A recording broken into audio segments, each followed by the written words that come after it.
Aujourd'hui, dans cette nouvelle vidéo, nous allons vous parler des écluses. Avec Claude qui est présent, nous allons vous montrer à quoi sert une écluse et où est-ce qu'on les trouve. Ici, deux rivières donc canalisées. On peut dire le Rhin, le Rhône, la Saône. Il y a plusieurs grandes rivières donc en France qui ont été canalisées.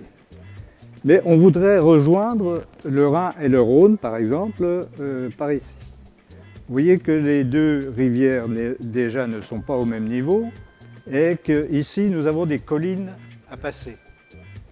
Comment va-t-on faire pour rejoindre ces deux rivières? Alors on va faire des travaux, bien entendu, on va creuser un canal.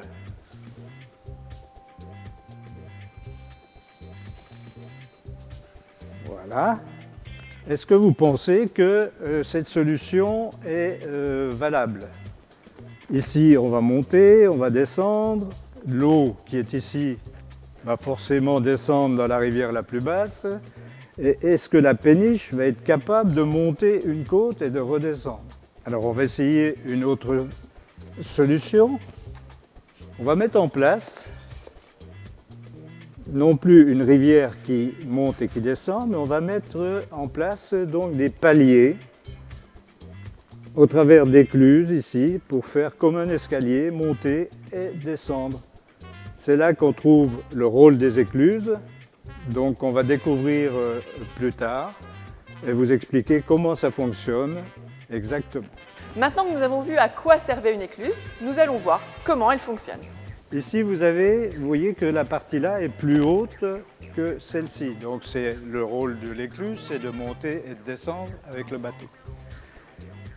Ici, entre deux écluses, la partie qui est située entre deux écluses s'appelle un bief. Donc ici, le bief qui est le plus haut s'appelle le bief amont. Celui du bas s'appelle le bief aval. L'écluse est composée donc d'un sas compris entre deux jeux de portes qui s'ouvrent et qui se ferment pour faire passer les bateaux. Également, un petit détail important, c'est qu'ici, nous avons dans les portes une vanne qui permet de faire sortir ou de faire entrer l'eau donc dans le sas. Donc nous allons commencer la démonstration. Nous avons une péniche qui arrive du bief amont et qui veut descendre vers le bief aval. Alors, vous voyez que le niveau de l'eau est sur le même plan. Ici, entre le bief et le sas, donc on va pouvoir ouvrir les portes sans problème et faire rentrer donc notre péniche dans l'écluse. Voilà. Donc la péniche est rentrée, qu'est-ce qu'il faut faire maintenant? Il faut fermer les portes derrière elle.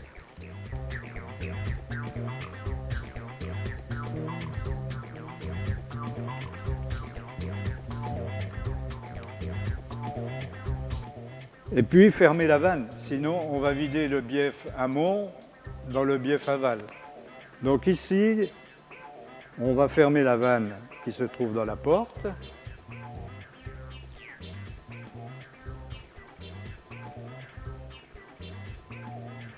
Voilà, donc maintenant l'étanchéité est assurée entre le bief et le sas où se trouve la péniche. Et maintenant il faut faire descendre le bateau au niveau du bief aval. Donc qu'est-ce qu'il faut faire? On ouvre la vanne ici.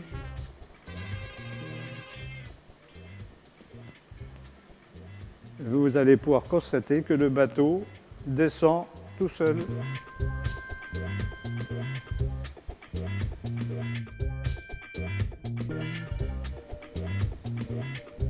Et quand l'eau du sas sera au même niveau que le bief aval, on va pouvoir ouvrir les portes et faire sortir le bateau. Et le bateau peut sortir et donc a descendu l'escalier.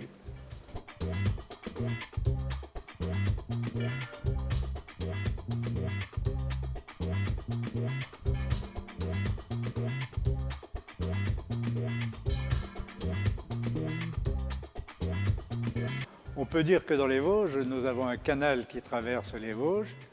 C'est le canal de l'Est, branche sud, qui s'appelle maintenant Canal des Vosges. Un canal qui part de Neuve-Maisons, donc depuis la Moselle, et qui rejoint donc la Saône à Cors, en Haute-Saône.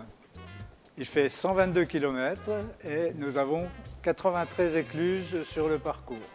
Merci à Claude de nous avoir tout appris sur les écluses. J'espère qu'on vous retrouvera bientôt pour de nouvelles vidéos.